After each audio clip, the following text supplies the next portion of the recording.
Present by Alka studio Ram से। परमात्मा का शासन, परमात्मा के शासन में जन्म लेने वाले पुण्यकारी आत्माओं, सदाचार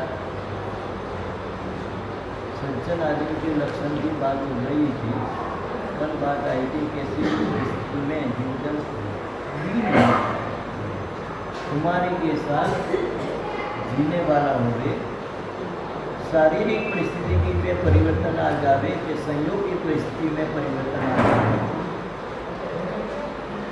जीवन में विषम समय दो कारण से आता है। एक आता है शारीरिक परिस्थिति के कारण और एक आता है संयोगों के कारण। आर्थिक संयोगों में परिवर्तन आ जाता है, परिवार के संयोगों में भी परिवर्तन आ जाता है। तो साथ में ज्ञानियों ने बताया संबंधों के संयोगों में भी परिवर्तन आ सकता है। विनय विजय महाराज ने सांस सुधारक ग्रंथ में जो बात बताई, सबसे पहला अनित्य भावना बताई। अनित्य भावना के अंदर उन्होंने बहुत गहराई वाली बात बताई कि वर्तमान जगत के अंतर्गत मानवी का मन कैसा, इस समय भावना में परिवर्तन होवे कोई भरोसा नहीं। संवत्सरी का पहला दिन था, जम के उत्तर वारना कर लिया, कल मेरे को 24 उपवास करना। लोगों से बात करने लगा, मर जाऊंगा लेकिन 24 उपवास करूंगा। सुबह उठे, ब्राह्मण को मालूम है ज्यादा खाया तो सिर दुखने वाला, सिर दुख रहा है, नहीं अभी बचका नहीं, 10 बजे बचका लूंगा। लेकिन 9 बजे पहले मेरे विचार है आज सूर्य उपासना कर लो। गए मंदिर में, एकासना का टुकड़ा घरवाली ने बोला एकासना 10 आइटम बनाने पड़े, खाकर चाह खा के कर लो नौकर से, करवी नौकर से।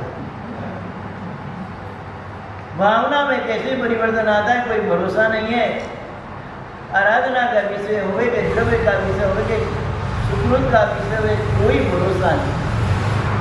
तो सांस सुधारक ने जो केवल अनित्य की जो बात बताई, दूसरी बात बताई शरीर में परिवर्तन, युवानी में कब बूढ़ा आ जाएगा कोई भरोसा नहीं। ये मौत नहीं मूर्त देखेगी, मौत नहीं आपके संयोग को देखेगी, मौत आपकी परिस्थिति को नहीं देखेगी कि 2 साल के छोटे बच्चे क्या होगा उनका, कोई नहीं देखे। और रोग न सोचेगा घर में दरिद्री है, घर में कोई करने वाला नहीं है, कोई नहीं देखे। जो अनित्य की बात आई, कब शरीर में परिवर्तन आएगा कोई भरोसा नहीं। उससे भी आगे बढ़ के कहो कब संबंधों में परिवर्तन आएगा कोई भरोसा नहीं। बोले आपने माना पिता पुत्र का संबंध है, 2 भाई का संबंध है, सासू बहू का संबंध है, पड़ोसी का संबंध है, भागीदारी का संबंध है, मामा भाणेज का संबंध है, साला बनेवी का संबंध है। कब परिवर्तन आएगा कोई भरोसा। कभी न कभी जीवन काल में एक अहम टकरा लेता है और ऐसा हम पकड़ में आ जाता है, मजबूत खंबा हो जाता है, वर्षों तक दूर हो। ऐसे समय में ज्ञानियों ने एक ही बात बताई, यदि आपके पास धर्म है तो आप कुमारी से जी पाओ, और आपके पास धर्म नहीं है, आपके पास गुणों की गरिमा नहीं है, तो दीन बन के आप रह पाओ।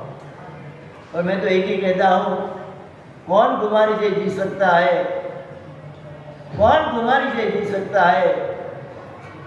जिसके जीवन में 2 प्रकार के अवगुण न हो वो कुमारी से जी सकता है।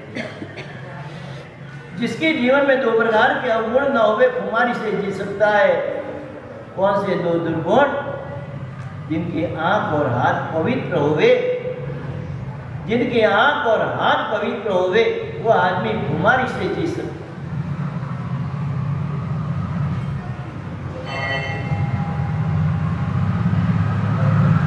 धनवान सेठ की कन्या थी, कर्म राजा ने रूप दिया, कर्म राजा ने ज्ञान दिया, कर्म राजा ने धन दिया, उससे भी ज़्यादा उसके जीवन में विवेक थी। सब कुछ मिल गया। सब कुछ मिलने के बाद उसके मन में एक ही बात थी, कैसा भी कठोर समय आ जाए, कैसा भी कमजोर समय आ जाए, लेकिन मेरे प्राण से भी अधिक मेरे लिए शील। रात को 12 बजे का समय था।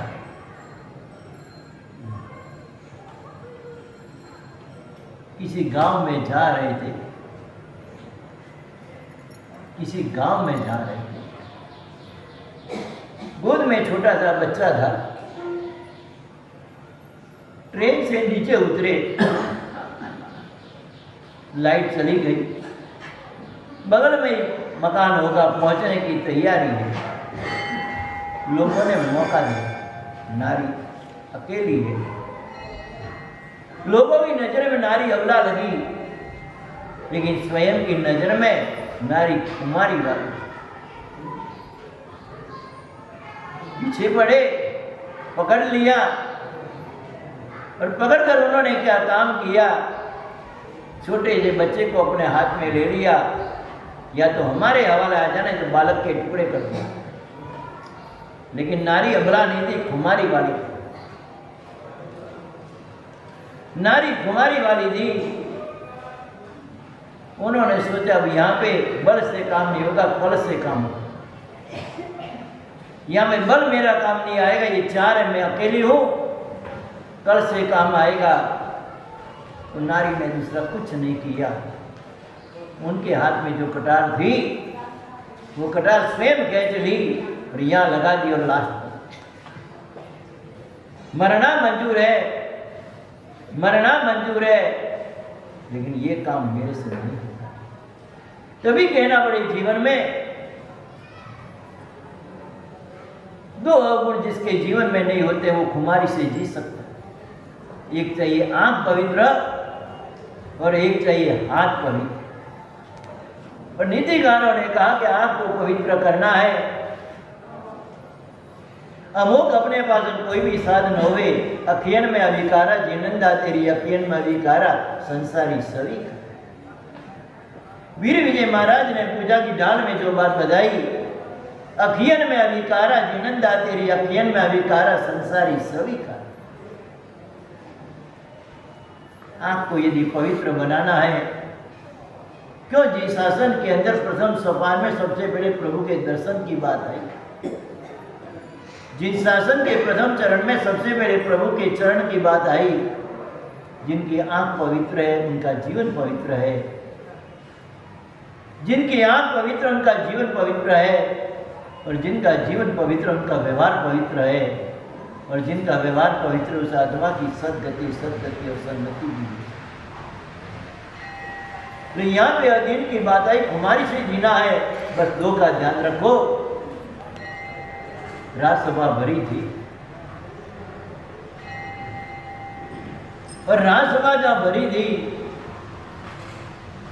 राजा ने एक ही बात छेड़ी, मेरे में दुर्गुण कितने और बगल वाला राजा में दुर्गुण कितने, इसकी हिम्मत नहीं।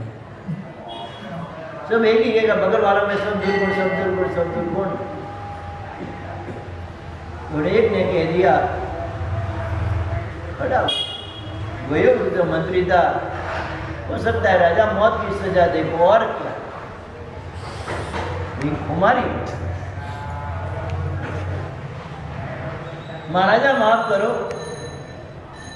आप में 98 सद्गुण है, आप में 98 सद्गुण है, लेकिन दो दुर्गुण ऐसे हैं जो आपको पायमान करते हैं। सभा चकित हो गई, सब देखने लगे। राजा के सामने कुमारी के साथ कहना, आपके दो दुर्गुण। राजा ने मुंह नीचा करके पूछा, कौन से दुर्गुण? महाराजा माफ करो, महाराजा माफ करो, एक दुर्गुण है आप आंख, और एक ये दो दुर्गुण नहीं होते तो आप पामरनी परम हो जाते, आप पामरनी परम हो जाते। लेकिन ये दो दुर्गुणों के कारण कितनी भी प्रजा की सेवा करो, कितने भी सद्गुणों के भंडार है, लेकिन आप परम नहीं है, पामर। आपको दीन बनाने का काम, आपको लाचारी अनुभवी करवाने का काम ये दो दुर्गुणों ने। जब यह ग्रंथकार कहते कि सज्जन कुमारी से कैसे जिएगा, बस उसके बाद दो ही साधन है, आंख और आंख। और जीवन में जरा सोचो विचारो, दो की निर्मलता, दो की पवित्रता अपन को कहां पहुंचा सकते। आगे बढ़े उन्होंने एक सद्गुण और बताया, संपत्ति मिलती है पुण्य से, सुन लेना ग्रंथ। संपत्ति मिलती है पुण्य से, लेकिन संपत्ति को पचाने की क्षमता होती है मौन या कर्म के क्षय पसम के। बैठी बात दिलीप भाई, संपत्ति मिलती है पुण्य से, लेकिन संपत्ति को पचाने की क्षमता मिलती है मौन या कर्म के क्षय पसम के कारण। संपत्ति आने के बाद नम्रता लाना बहुत कठिन। दुनिया में कहूँ 50 डिग्री गर्मी सहन कर पाऊंगे, 50 डिग्री गर्मी सहन कर पाओगे, 60 भी चली जाएगी तो भी सहन कर पाओगे। हो सकता है शरीर में गर्मी आ जाएगी, लेकिन धन की गर्मी आपके भाव और भावना को बर्बाद करे। एक धन की गर्मी भाव और भाव को बर्बाद करने का काम करे कि न, अपने भावना को भी बर्बाद करवाती है, भाव को भी बर्बाद करवाती है। लेकिन ज्ञानियों ने कहा पुण्य से मिली हुई लक्ष्मी पाना आसान है, बचाना बहुत ही। दशाण भद्र राजा मन में विचार आया कि परमात्मा के वंदन करने जाऊं, जो मेरे पास परमात्मा के चरणों में धर दो। तैयारी करने लगा, लेकिन एक विचार आ गया, किसी ने नहीं किया ऐसा, बस बात कर। आदमी एक कदम नीचे, अपन कहते हैं 50 डब्बे की रेल होती है, एक डब्बा नीचे उतरे क्या परिणाम आता है आप इसे। 10 करोड़ की गाड़ी है, नया टायर है, और एक टायर की हवा निकल जाए क्या परिणाम आता है। कितना भी ये शरीर मजबूत है, कितना भी सुहावना है, यहाँ पे चोट लगी, नस खराब होगी, क्या परिणाम है। सब कुछ अच्छा है, लेकिन यहाँ चोट लग गई, એને દોરીથી બોધો પડે,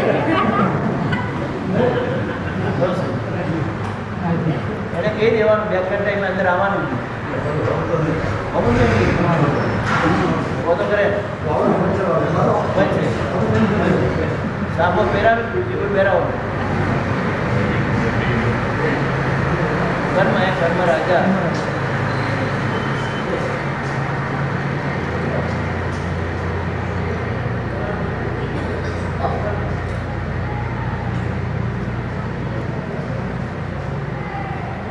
सोचो विचारो, जीवन में धन पाना आसान है, लेकिन धन को बचाना बहुत ही उसका है। मेरी बात नहीं होगी,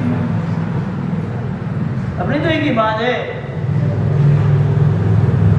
संपत्ति पाना आसान है, लेकिन संपत्ति के अंदर नम्रता रखना बहुत कठिन।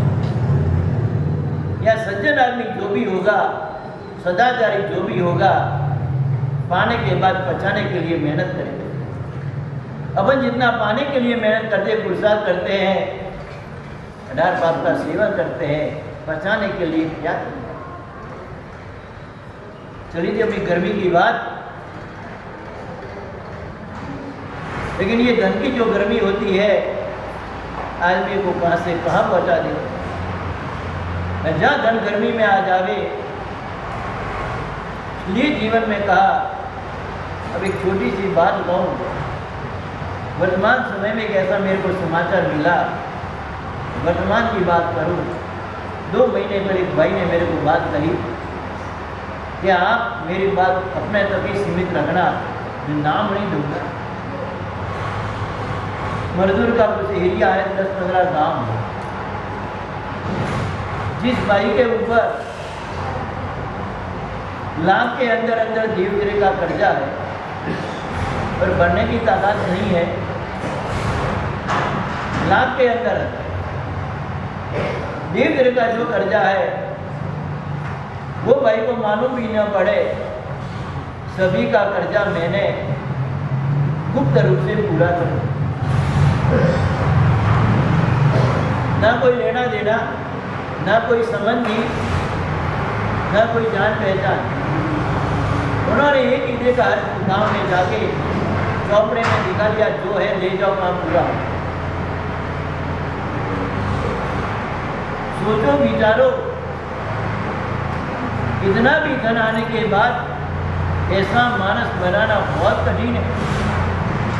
आपकी राशि आपको भरना अलग बात है, आपकी राशि का आपको ब्याज देना अलग बात है। जिनका समय बदल गया, जिनका समय बदल गया, संयोग बदल गया, और वो देव धीरे के गुनहगार है बने, इससे पहले उन्होंने नहीं काम। कभी कहना पड़े जिस शासन में ऐसे भी। तो यहाँ पे उन्होंने सज्जन की जो बात बताई, संपत्ति मिलने के बाद नम्रता, कैसे भी मिल जाए, और जैसे जैसे संपत्ति मिलती है वैसे वैसे आदमी नम्र बनता है। हम कहते हैं आम का भी वृक्ष होता है, खजूर का भी वृक्ष होता है। खजूर पे खजूर लगने के बाद खजूर के वृक्ष की क्या हालत होती है, और आम पे आम आने के बाद आम के वृक्ष की क्या परिस्थिति है। वैसे ही अपने जीवन में कितनी भी संपत्ति आ जावे, संपत्ति आने के बाद जितनी नम्रता रहेगी उतना ही आप अपना कल्याण कर। आगे बढ़ के उन्होंने बताई, सज्जन आदमी होता है, सोचता है ज्यादा और बोलता है कम। नहीं बैठी बात, नहीं बैठी बात। सज्जन आदमी जो होता है बोलता है कम और सोचता है। बहुत लोग बोलते हैं ज्यादा और सोचते हैं कम। अब फायदा किसको, नुकसान किसको? सोचने वाले को फायदा है, और बोलने वाले को। यहाँ पे सज्जन आदमी मितभाषी, मितभाषी, जहाँ आवश्यकता हो वहाँ पे 2 शब्द में चले तो 2 शब्द का उपयोग होना, 2 शब्द में चले तो 2 शब्द का उपयोग न करे, ऐसा मित्र। लास्ट में उन्होंने एक बता दिया,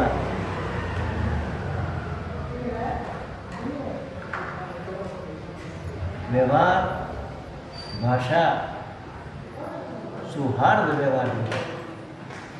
कितना भी दुश्मन सामने आ जावे, कितना भी दुश्मन सामने आ जावे, मुंह में से कड़वी और कठोर भाषा न निकले। तो एक ही सोचता है,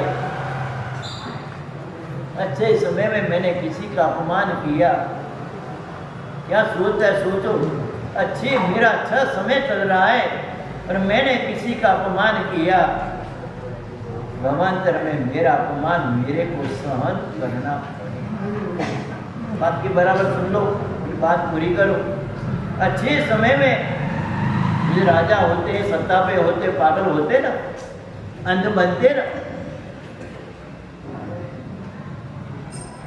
अच्छे समय में मैंने किसी का अपमान किया, भवांतर में भव तक मेरे को सहन करना पड़े। यहाँ पे सज्जन के लक्षण पूरे हो गए। ऐसे सज्जन के संग में अपन को रहना चाहिए। महाराज ने बोला ना, कैसा मौका मिला है।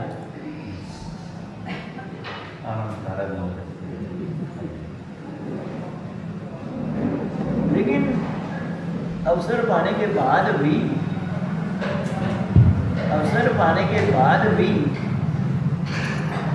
अवसर में कमानी करने का मन किसको? तो समय तो निकल जाता है, 15-20 दिन तो हो गए। ये रक्षाबंधन आएगी, 1 महीना पूरा, 3 महीने रहेंगे। आज 5 तारीख तो होगी, 6 तारीख हुई, संवत्सरी का 1 महीना है बाकी। हमको भी मालूम के पॉल्यूशन के बाद क्या स्थिति होती है, हमको भी मालूम। लेकिन 1 महीने में जो भी कमानी करनी है वो आपको करनी। ज्ञान की बात आवे, ध्यान की बात आवे, साधना की बात आवे, क्रिया की बात आवे, जो भी, कम से कम जो सूत्र सीखे वो तो शुद्ध करके जाओ। मेरा एक ही कहना है, कपड़ा मैला उसको धो के जाओ। यहाँ से मद्रास जाओ तो मैला कपड़ा लेके ना निकले। जो सूत्र आप सीखे हो, नहीं सीखो तो बहुत अच्छी बात है, जो सीखे हो उसको तो शुद्ध करके जाओ। कम से कम क्या करके आए तो हमारे में कुछ बात नहीं, पंचेंद्रिय शुद्ध करके आए, गुरु वंदना शुद्ध करके आया, मौका मिला। जितना आप आओगे आपके काम आएगा। हमारा तो 4 महीने का जो समय हमको पूरा करना पड़ेगा, आप लो या ना लो, लेकिन मौका मिला है। सोचो, विचारो आगे की बात। तीसरे गुण की जो बात करते, जो व्यवहारिक बात है, वर्तमान काल में जो प्रदर्शन फैल चुका है, परिवार होता है, परिवार में कन्या होती है, पुत्र होता है, उस समय बाप उसको क्या कहता है, क्या शिक्षा देता है, फिर क्या उसको करना पड़ता है, वो बात कर